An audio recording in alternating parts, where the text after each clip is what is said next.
realizar lo que es la apertura a la primera unidad acerca de la asignatura de Ecología y Ecosistemas, donde referente a la primera unidad está considerado lo que son las ciencias ambientales y los fundamentos de la ecología, siendo considerado para la primera semana todo lo referente a las ciencias ambientales.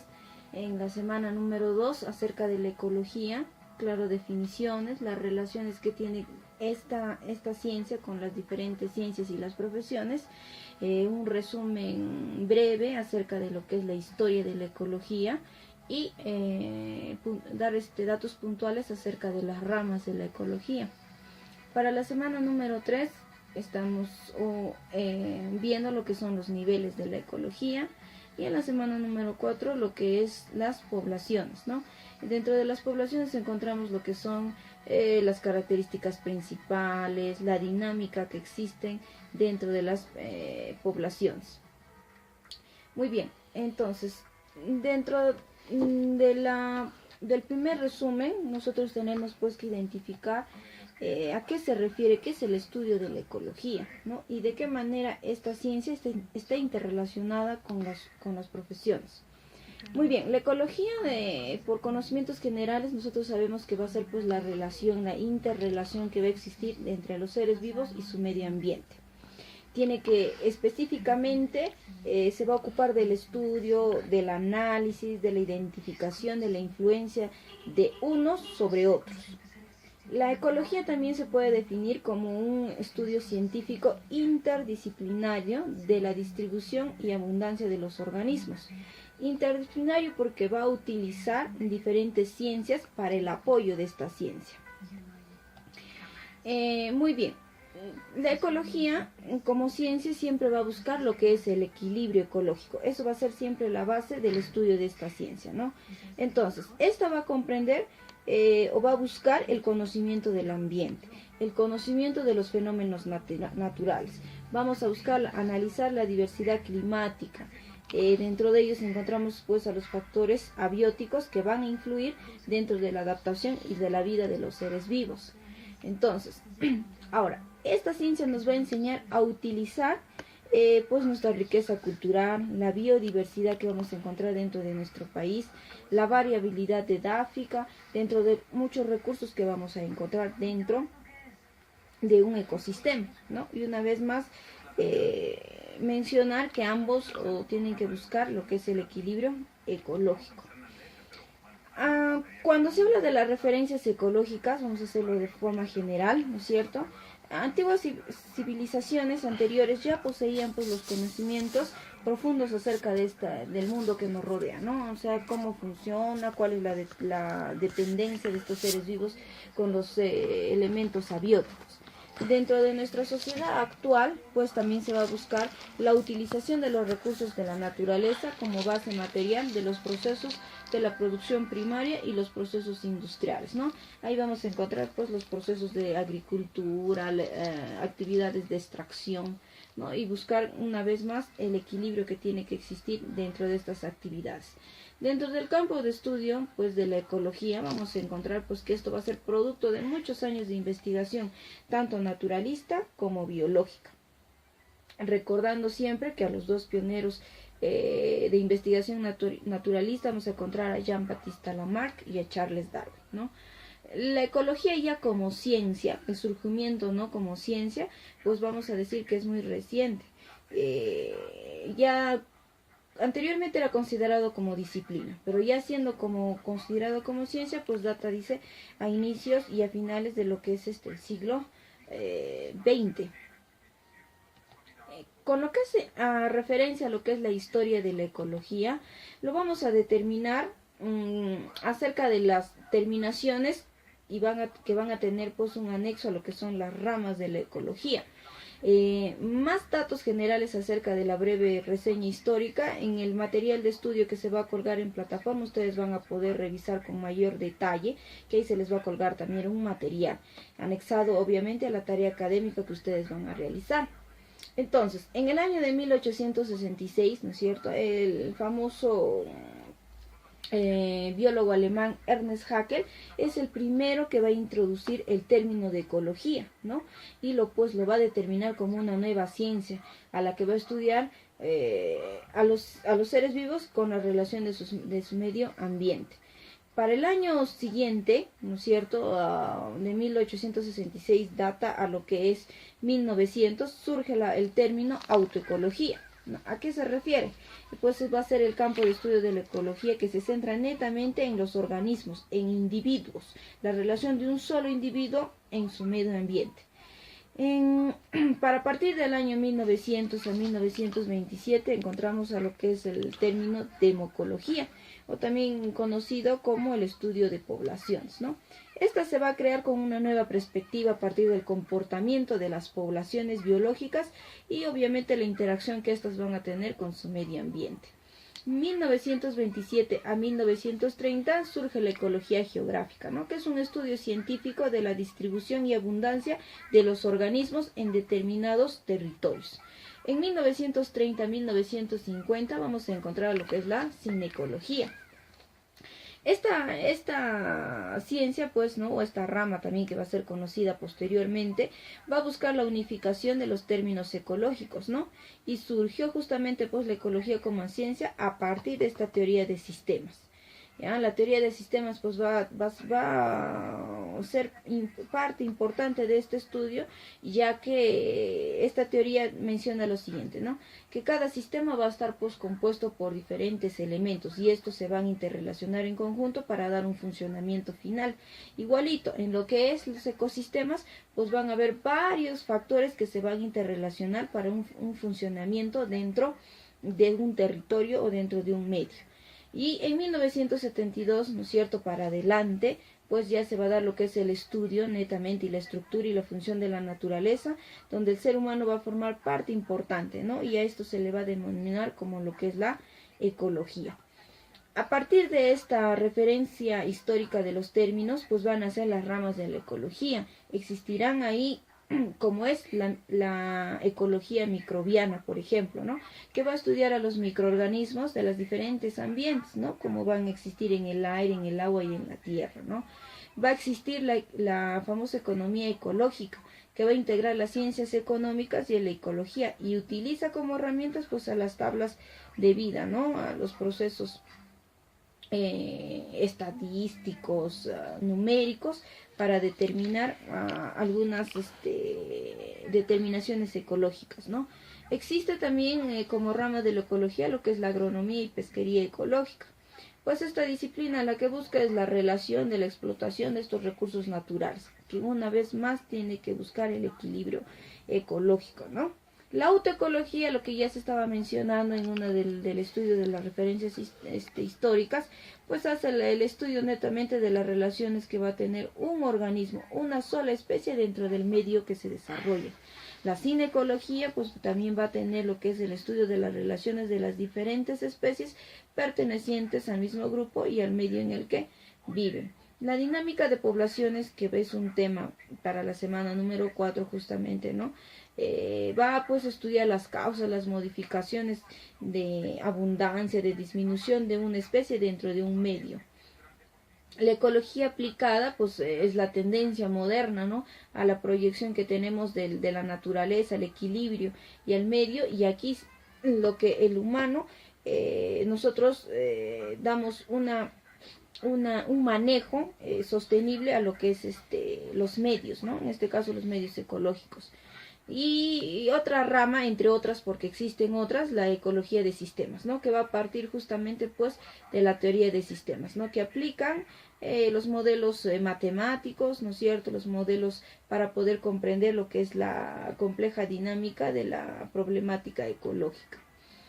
Ahora, ¿qué relación tienen las otras ciencias con la ecología? Por eso se dice que la ecología es una ciencia multidisciplinaria, porque va a utilizar otras ciencias como fuente para poder ser de estudio completo. Por ejemplo, participa lo que es la zoología, ¿no es cierto?, la botánica, la geografía, geología, fisiología, la genética, la bioquímica, la física, para poder entender el comportamiento de los seres vivos determinado dentro de un medio ambiente. ¿Qué relación vamos a encontrar con las diferentes profesiones? ¿De qué manera la ecología pues va a ser una ciencia integradora, ¿no? Pues la inclusión que tiene el ser humano y sus necesidades en el ámbito ecológico pues conlleva la necesidad de mantener una estrecha relación con las diferentes disciplinas y o profesiones, ¿no?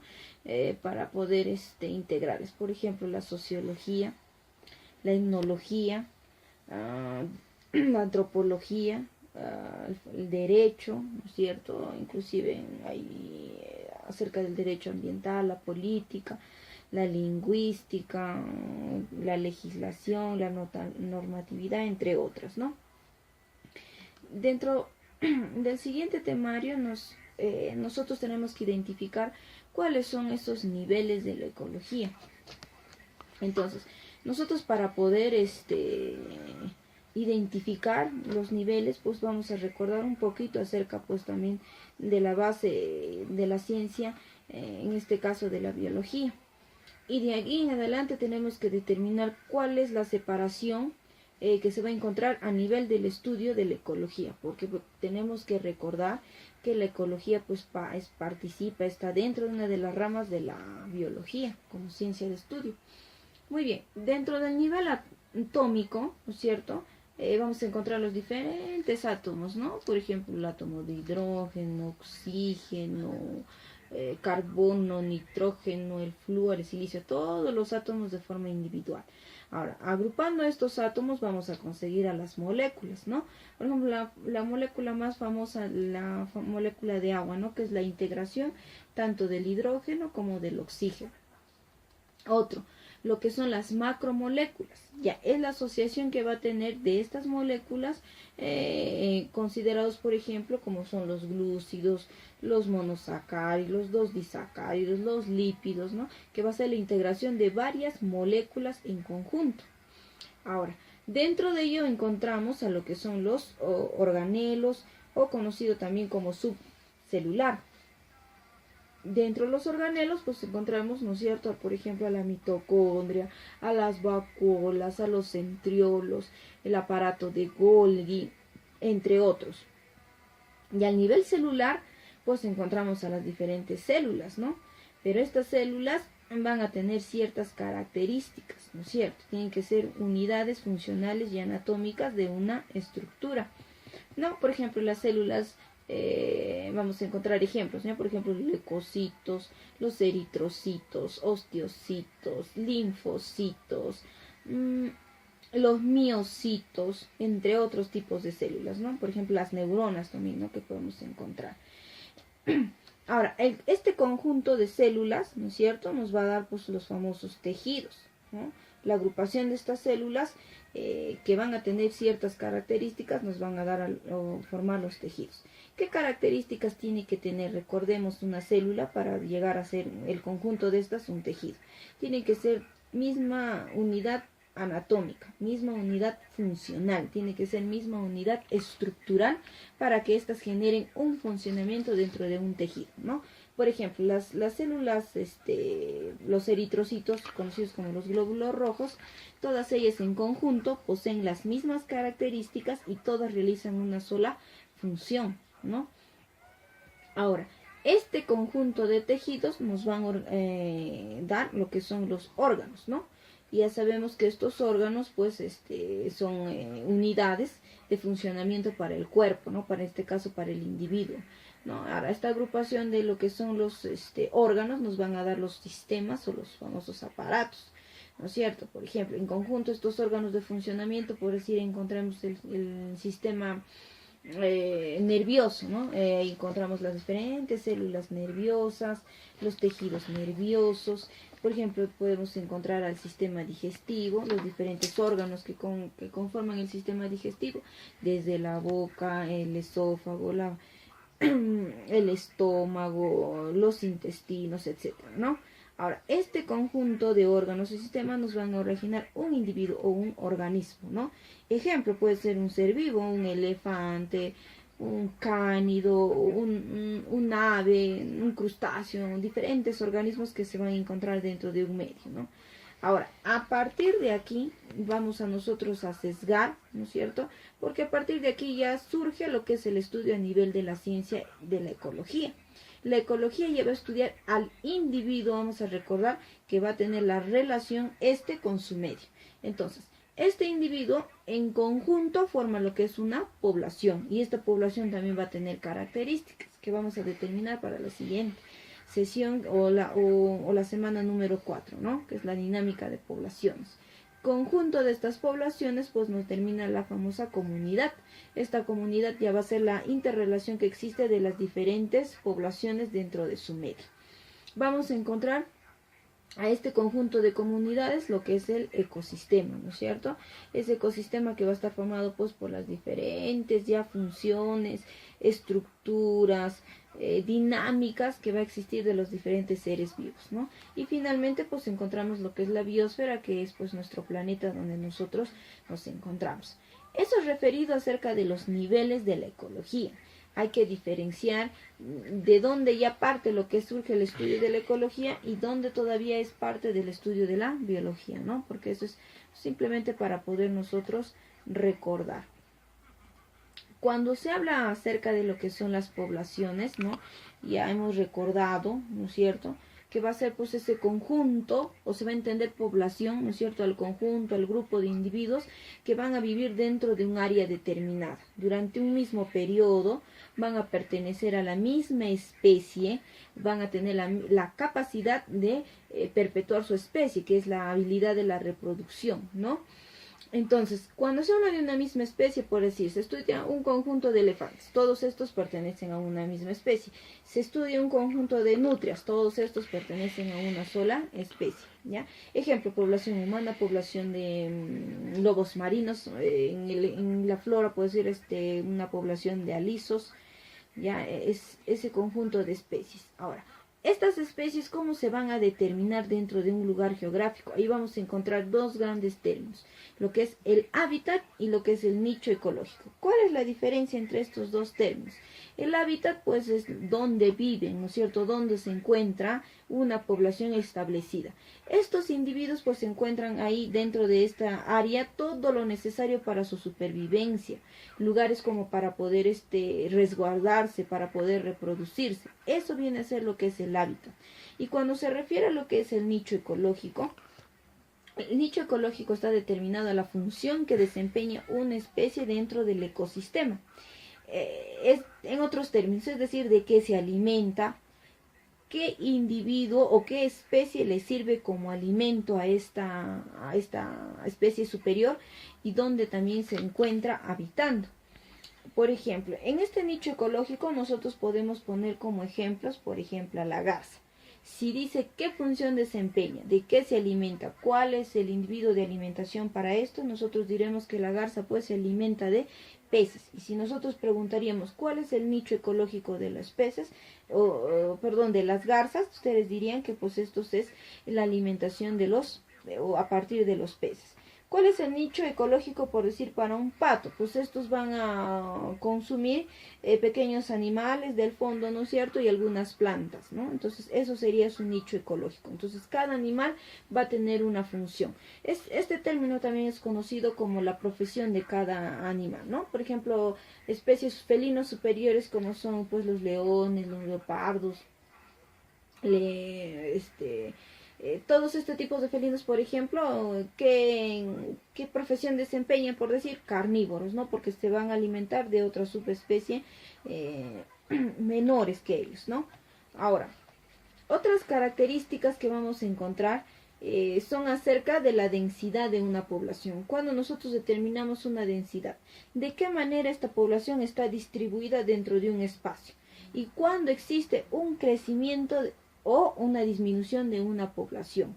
Entonces, la densidad es importante porque nos ayuda a comparar la cantidad de individuos que hay en una población, ¿no es cierto? Así nosotros podemos determinar si esta población es muy densa o es escasa, ¿no? Entonces, ¿cómo vamos a definir? Entonces, la densidad va a estar definida por el número de individuos que habitan en una región por una unidad de superficie, ¿ya? Ahora, la unidad de superficie, ¿cómo la encontramos? Por metros cuadrados, por centímetros cúbicos, etcétera, ya dependiendo a la especie donde habita. Ahora, cuando hablamos de la distribución, las poblaciones vamos a encontrarlos de forma uniforme o regular. Vamos a encontrarlos de forma agregada o agrupada o al azar, ¿no? Y eso justamente está determinado al campo visual. Uniforme agregado, por ejemplo, puede ser un conjunto de plantaciones de piñales, por decir, ¿no? Están alineados. De agregada, agrupada, por ejemplo, los cardúmenes de peces. Y al azar pueden ser pues especies que viven sin un determinado lugar, por ejemplo, las arañas, las serpientes, etcétera. ¿Ya? Ahora, cuando hablamos del crecimiento de la población, hablamos de un aumento y una disminución. Cuando nos referimos al aumento de la población, estamos hablando acerca de las tasas de natalidad y la inmigración. Cuando hablamos de disminución de una población, se sobreentiende acerca de las tasas de mortalidad y de lo que es la inmigración. La natalidad nosotros lo vamos a entender por la incorporación de nuevos individuos provenientes de otras poblaciones, por ejemplo, ¿no? O mejor dicho, la inmigración. Y cuando es la natalidad, pues es cuando nacen, pues, ¿no es cierto?, nuevos individuos de un determinado espacio. Y lo que es la disminución, pues, es más que nada qué cantidad de individuos mueren en un determinado periodo, ¿no? Y la inmigración es la salida de estos individuos a otras poblaciones. Eso más que nada a veces lo realizan las aves, ¿no? Entonces, para nosotros determinar con una ecuación lo que es una población final, nosotros decimos que esto puede ser igual a una población inicial y nosotros tenemos que adicionarle la suma de la tasa de natalidad más la inmigración y después nosotros restar lo que es la tasa de la mortalidad más la inmigración. Dando estos dos datos, pues nos va a dar una población final, ¿no? Eso cuando se utilizaría, cuando sería un estudio, ¿no? Programado de una población. Ahora, cuando hablamos de un aumento, vamos a decir cuando la tasa de natalidad más la inmigración es mayor a la mortalidad más la inmigración, ¿ya? Que tiene que ser pues obviamente mayor que cero. Ahí se dirá que la población está en aumento. Ahora, si natalidad más inmigración van a ser iguales a la mortalidad más la inmigración y esto no difiere de cero, ¿no es cierto? Va a decir que se mantiene en equilibrio. Y en caso contrario, si la natalidad más la inmigración es menor a la tasa de mortalidad más la inmigración y estos son menores que cero, ¿no es cierto? Pues va a decir que hay una disminución de la población. ¿Ya? De esa manera nosotros podemos determinar acerca de las dinámicas poblacionales.